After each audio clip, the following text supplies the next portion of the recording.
하나님 말씀은 빌립보서 2장 1절부터 4절까지입니다.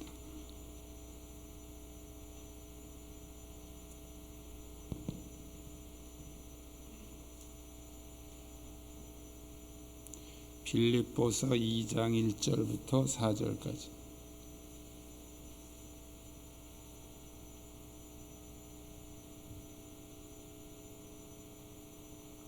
한 절씩 교독하겠습니다.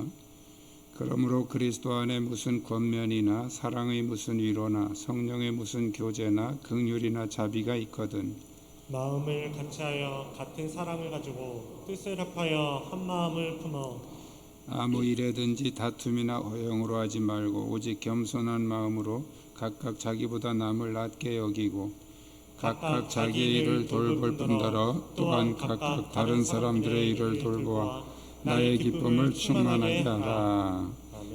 아멘.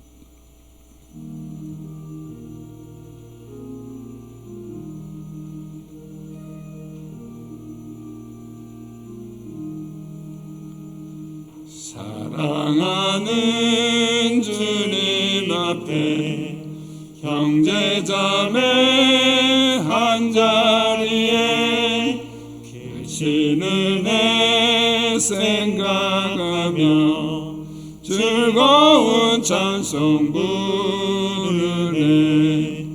내 주 예수 본을 받아 모든 사랑 내 몸같이 환난 근심 위로하고 진심으로 사랑하세. 사랑하는 주님 앞에 온갖 충성 다 바쳐서 괴로우나 즐거우나 주님만 힘써 섬기네. 우리 주님 거룩한 손 제자들의 발을 씻어 남 섬기는 종의 도를 몸소 행해 보이셨네. 사랑하는 주님 예수 같은 주로 섬기나니 한 피바다 한 몸 이룬 형제여 친구들이여 한 몸같이 친밀하고 마음으로 하나 되어 우리 주님 크신 뜻을 지성으로 준행하세. 할렐루야. 주위에 있는 분들과 서로 인사 나누시기 바랍니다.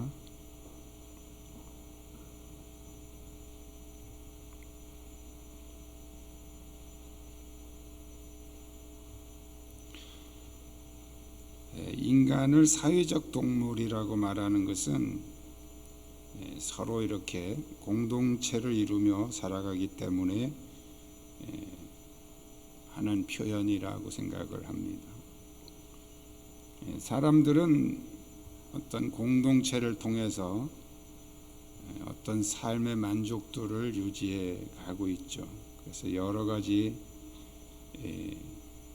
모임들을 만드는데 그 모임들이 만들어질 때는 어떤 이유가 있습니다.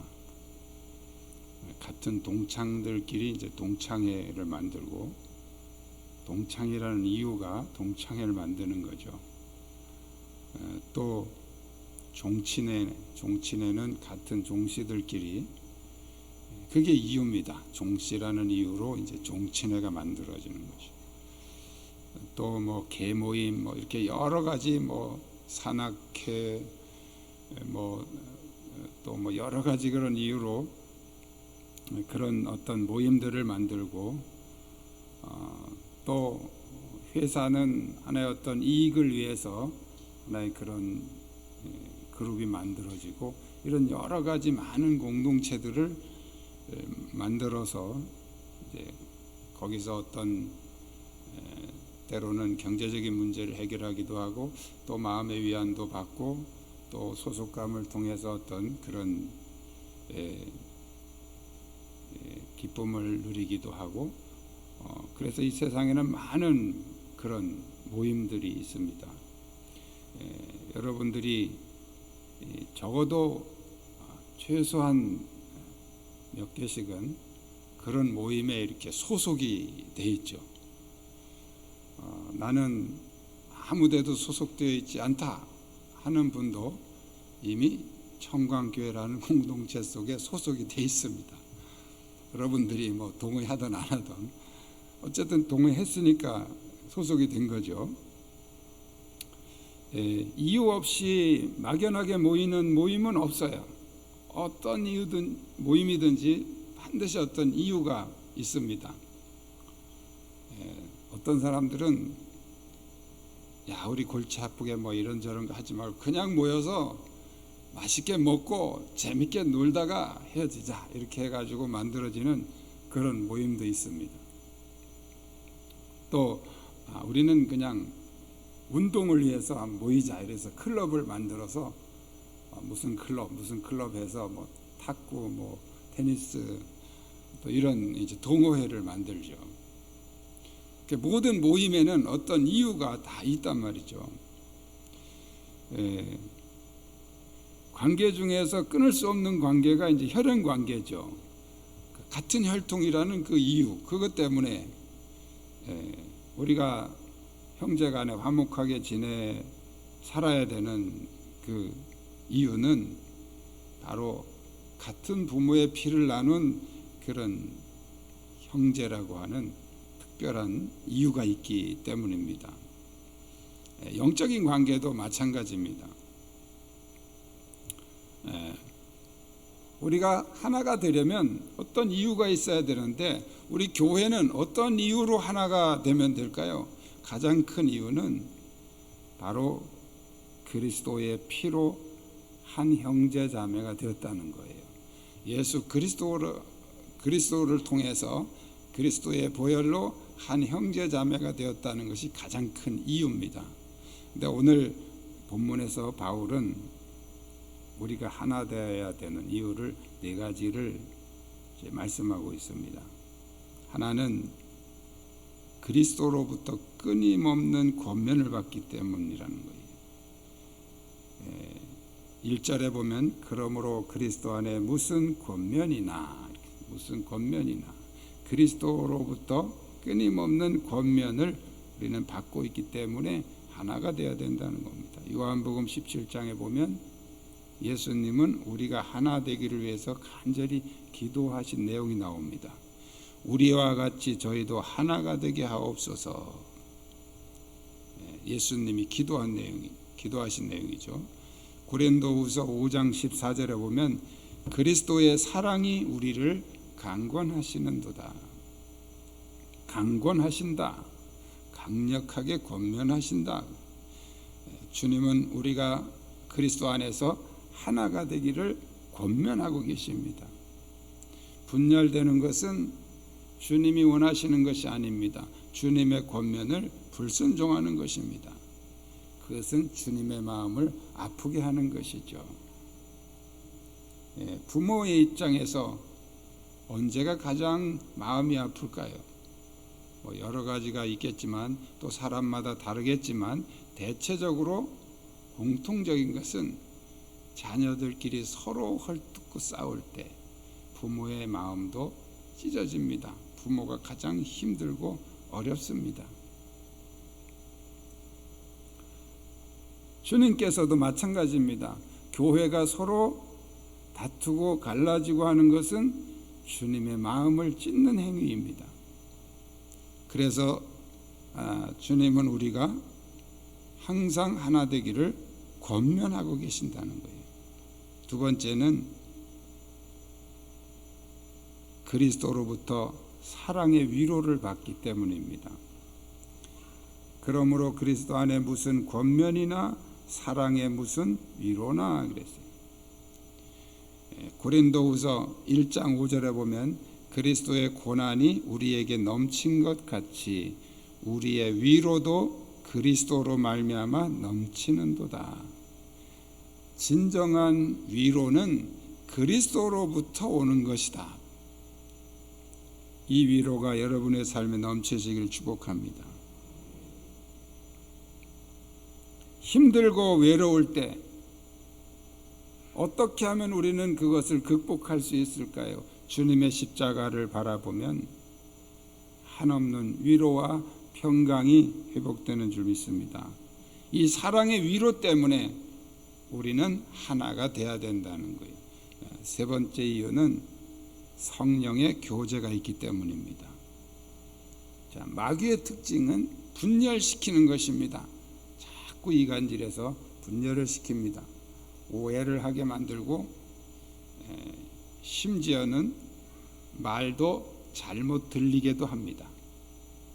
여러분들이 서로 이렇게 다툴 때 당신 틀림없이 그렇게 말했어. 그런데 상대방은 난 절대 그렇게 말 안 했어. 그렇게 서로 이렇게 다투는 경우가 있죠. 왜 그런지 아십니까? 그 사람은 그렇게 말한 게 아니에요. 그런데 그렇게 들리게 되는 겁니다. 이런 장난을 누가 칠까요? 마귀가 치는 거예요. 우리를 이간시키고 서로 분열시키기 위해서 오해하게 만들고 잘못 들리게도 만듭니다. 때로는 자기 생각과 상관없는 엉뚱한 말이 입에서 나가기도 하죠. 그렇게 해서 문제가 되기도 하죠. 그런 것들이 바로 우리를 분열시키는 사탄의 역사라는 걸 우리는 기억해야 됩니다. 그러나 성령은 우리를 하나 되게 하십니다. 성령의 교제는 우리를 하나 되게 하시기 위한 성령의 역사인 것입니다. 그래서 우리는 하나가 되어야 된다는 거예요. 네 번째 이유는 그리스도의 긍휼과 자비가 있기 때문이라는 거예요. 이 긍휼과 자비는 비슷한 말입니다. 긍휼은 이제 불쌍히 여긴다는 뜻이고, 자비는 좀 사랑의 개념이 더 포함이 된 거예요. 어떤 하나님의 특별한 혜택을 표현하는 말이 긍휼과 자비입니다. 우리는 주님의 긍휼을 입을 만한 자격이 없는 존재이지만 그리스도께서 십자가에서 죽으심으로 우리에게 긍휼과 자비를 베푸셨다는 거예요. 그래서 이 그리스도의 긍휼과 자비를 깨달으면 우리는 하나가 되어야 된다는 거예요. 그리스도 안에서 하나가 되어야 될 이유는 충분합니다. 그리스도 안에서 하나가 되시기를 축복합니다. 그렇다면 하나가 되려면 어떻게 해야 될까요? 따라하겠습니다. 목표가 같아야 합니다.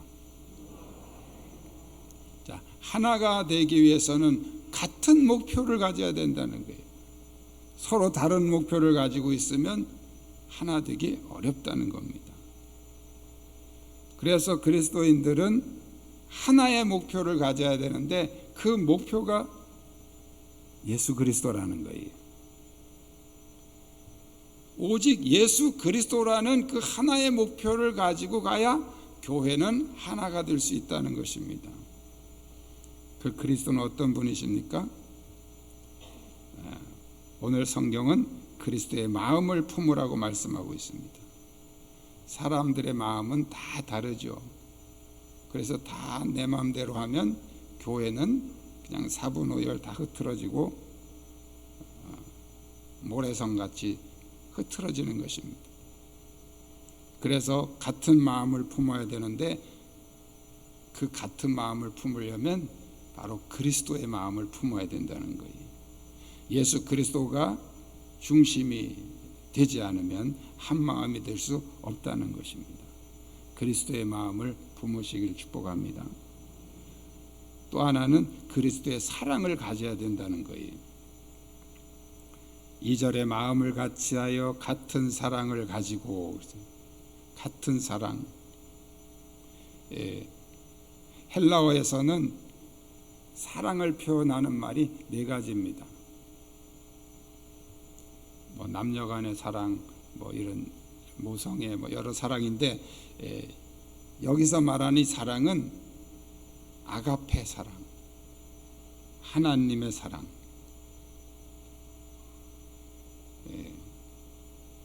그리스도의 사랑, 그것을 가져야 된다는 거예요. 우리가 하나 되려면 예수 그리스도라는 목표를 가지고 가야 되는데, 그 예수 그리스도는 바로 아가페의 사랑을 가지신 분이라는, 그 아가페의 사랑으로 우리가 하나 되어야 된다는 겁니다. 세 번째는 그리스도의 뜻을 품어야 된다는 거예요. 여기 뜻을 합하며 라는 이 뜻, 이것은 혼이 하나가 되어, 그런 뜻입니다. 한 혼이 되어서, 그런 뜻입니다. 혼이 하나가 된다는 것은 마음이 하나가 된다는 말과 같은 거죠. 마음이 갈라지면 아무것도 이룰 수가 없습니다. 그래서 같은 뜻을 품으려면 바로 그리스도께서 우리에게 하시고자 하시는 그 뜻을, 그걸 품어야 된다. 그리스도의 마음, 그리스도의 뜻, 그것이 바로 우리가 품어야 될 목표라는 것입니다. 세 번째로 따라하겠습니다. 하나가 되려면 방법이 같아야 합니다. 자, 같은 목표를 세웠어도 방법이 달라지면 또 여러 가지로 분열이 되게 되죠. 이렇게 해야 된다, 저렇게 해야 된다, 다 자기 방법대로 하면 아무것도 할 수 없습니다. 그래서 같은 방법으로 해야 되는데,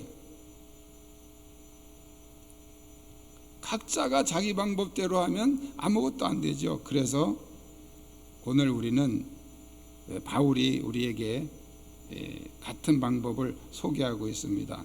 첫 번째는 다툼이나 허영을 버려야 된다는 거예요. 다툼이나 허영. 이 다툼이라는 말은 날품팔이라는 뜻도 있습니다. 그래서 이기적인 모습을 말하는 거예요. 이기적인, 자기만 생각하는 이기적인 모습. 허영은 헛된 생각을 말하죠. 이기적인 모습이나 헛된 생각은 공동체를 분열시키는 원인이 되기 때문에 우선 이걸 버려야 된다는 거예요.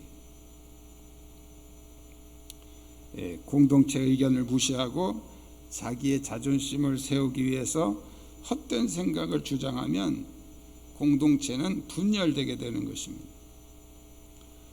그리고 겸손해야 된다는 겁니다. 교만은 다른 사람보다 자기가 더 낫다고 생각하는 게 이제 교만이고, 겸손은 나보다 다른 사람이 더 낫다고 생각하는 게 겸손이죠.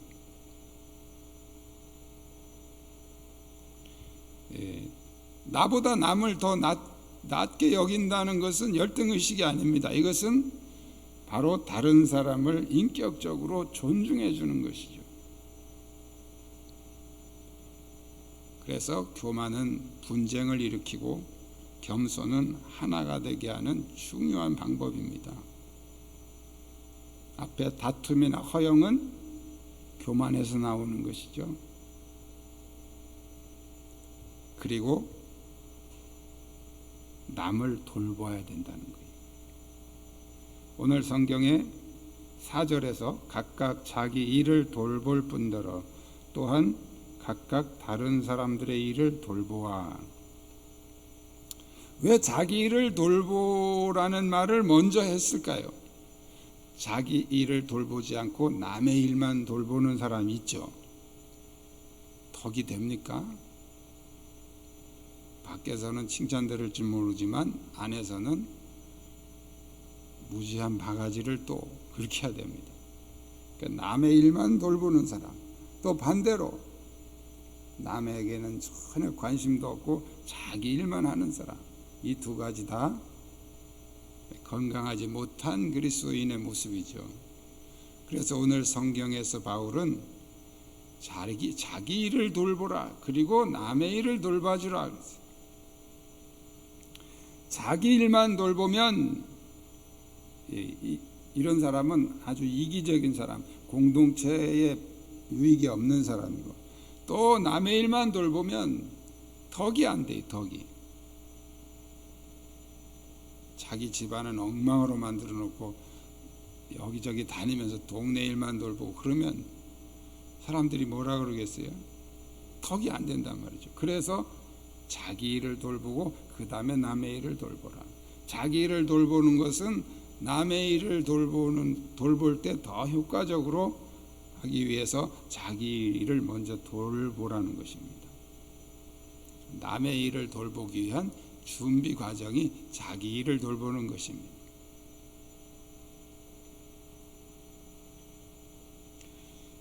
그리스도의 방법은 바로 다툼이나 허영을 버리고 겸손하게 남의 일을 돌보는 거예요. 이게 그리스도의 방법이, 우리가 이런 같은 방법을 써야 하나가 된다는 것입니다.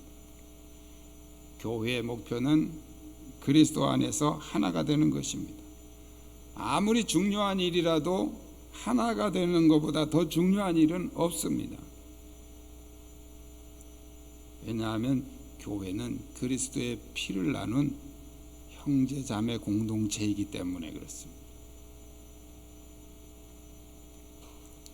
예수 그리스도의 보혈로 한 형제 자매가 된 우리는 바로 그리스도 안에서 같은 목표를 가지고 같은 방법으로 하나가 되어야 한다는 거예요. 이 믿음 우리 모두에게 넘치시길 축복합니다. 기도하겠습니다.